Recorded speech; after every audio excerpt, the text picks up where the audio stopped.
हमारे देश में जो पहले मोटिवेशनल स्पीकर हुए हैं पिछले कुछ सालों में, वो शिव खेड़ा थे। और क्या लेजेंडरी मोटिवेशनल स्पीकर, मैं उनका सम्मान करता हूं। पर आज शिव खेड़ा किधर है? खत्म हो गया सब कुछ, गेम ओवर, दिखाई नहीं पड़ते। ये वो व्यक्ति हैं जिन्होंने कास्ट बेस्ड रिजर्वेशन पे बहुत काम किया था, जिन्होंने एक इंडिया की एक फाउंडेशन, कंट्री फर्स्ट फाउंडेशन भी बनाई। ये भारत को लेकर के बड़े सजग थे। पर शिव खेड़ा क्या किया उन्होंने? वो सीडी बेचते रह गए। और अब सीडी का जमाना खत्म हो गया। वो अपने आप को री इन्वेंट और रेलेवेंट नहीं कर पाए, वो फ्री वीडियोस नहीं बना पाए, वो केवल पेड सीडी और एक किताब ही यू कैन विन बेचते रह गए। आज शिव खेड़ा के बारे में कितने सब्सक्राइबर हैं? आज अच्छे किसी यूट्यूबर को देख लो, जितने शिव खेड़ा के लाइफ टाइम सब्सक्राइबर हैं उतना एक अच्छा यूट्यूबर एक दिन में ऐड करता है। क्या मेरी बात समझ आ रही है? इसको बोलते हैं री इन्वेंट एंड रेलेवेंट।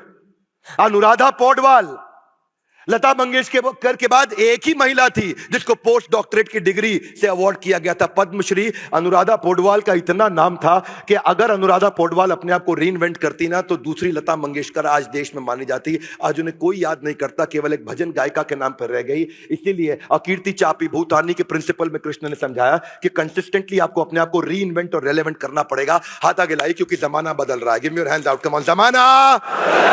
जमाना इतनी तेज बदल रहा है कि इस समय जो पढ़ाई है वो कंटिन्यूअसली ऑनलाइन होती जा रही है। लोग गाड़ियां नहीं खरीद रहे, ड्राइवरलेस गाड़ियां होती जा रही है। और न केवल ड्राइवरलेस, ओला उबर के आने से गाड़ियों की बिक्री कम होनी शुरू हो गई है। क्या मेरी बात समझ आ रही है? Loudly yes no.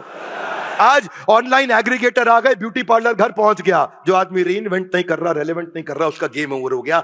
आज ट्रैवल एजेंट्स के धंधे को गो आई बीबो खा गया, थॉमस कुक खा गया, मेक माई ट्रिप खा गया, ओयो खा गया। क्यों? क्योंकि लोग अपने आप को रीइन्वेंट और रेलेवेंट नहीं कर रहे। पहले कबूतर चिट्ठी लेके जाया करता था, उसके बाद शाही पैगाम आया, उसके बाद डाकिया आया, डाकिया को टेलीग्राम ने खत्म किया, टेलीग्राम को ईमेल खा गया, ईमेल को सोशल मीडिया ने बर्बाद किया, सोशल मीडिया को व्हाट्सएप ने खत्म कर दिया। आज व्हाट्सएप के खात्मे के लिए 25 टीमें बैठी हैं यूएस के अंदर कि कैसे व्हाट्सएप को खत्म कर दे। हाथ आगे लाइए, जमाना बदल रहा है।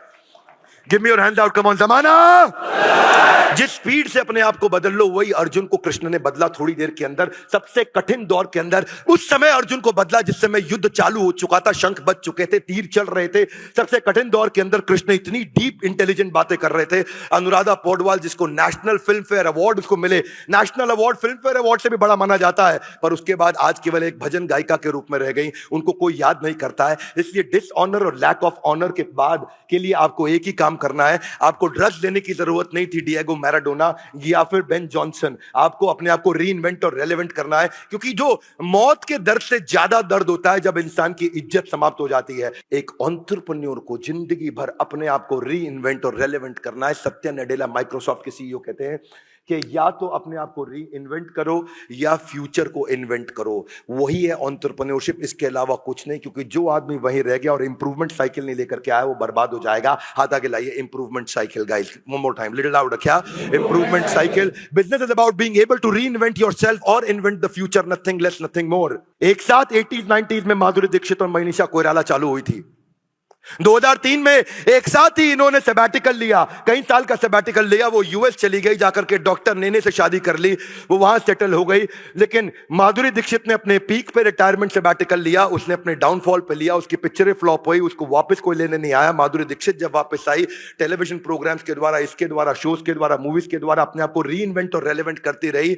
और क्या हुआ मनीषा कोइराला के साथ? वो शराब में डूब गई और उसका जो सम्राट दहल के साथ शादी हुई वो 2 साल से ज्यादा चली नहीं। कैंसर जैसी घातक बीमारी ने उसको बर्बाद कर दिया। उसके बाद मनीषा कोइराला कभी वापस नहीं आ पाई। माधुरी दीक्षित को आज भी लोग बड़े उत्साह से देखते हैं, सोशल मीडिया पे भी देखते हैं, टेलीविजन पे भी देखते हैं। और मनीषा कोइराला को उन्होंने शायद ये सोचा कि गुजरे वक्त की अभिनेत्री, अब उसका करियर और जिंदगी समाप्त हो चुकी है। एयरपोर्ट पे चलते हुए मनीषा कोइराला आपके बाजू से निकल जाए, कोई गर्दन घुमा के नहीं देखता है। और माधुरी दीक्षित का पता लग जाए कि वो आने वाली है तो पूरा देश वहीं खड़ा होकर के इकट्ठा हो जाता है। इसको बोलते हैं री इन्वेंट एंड रेलेवेंट।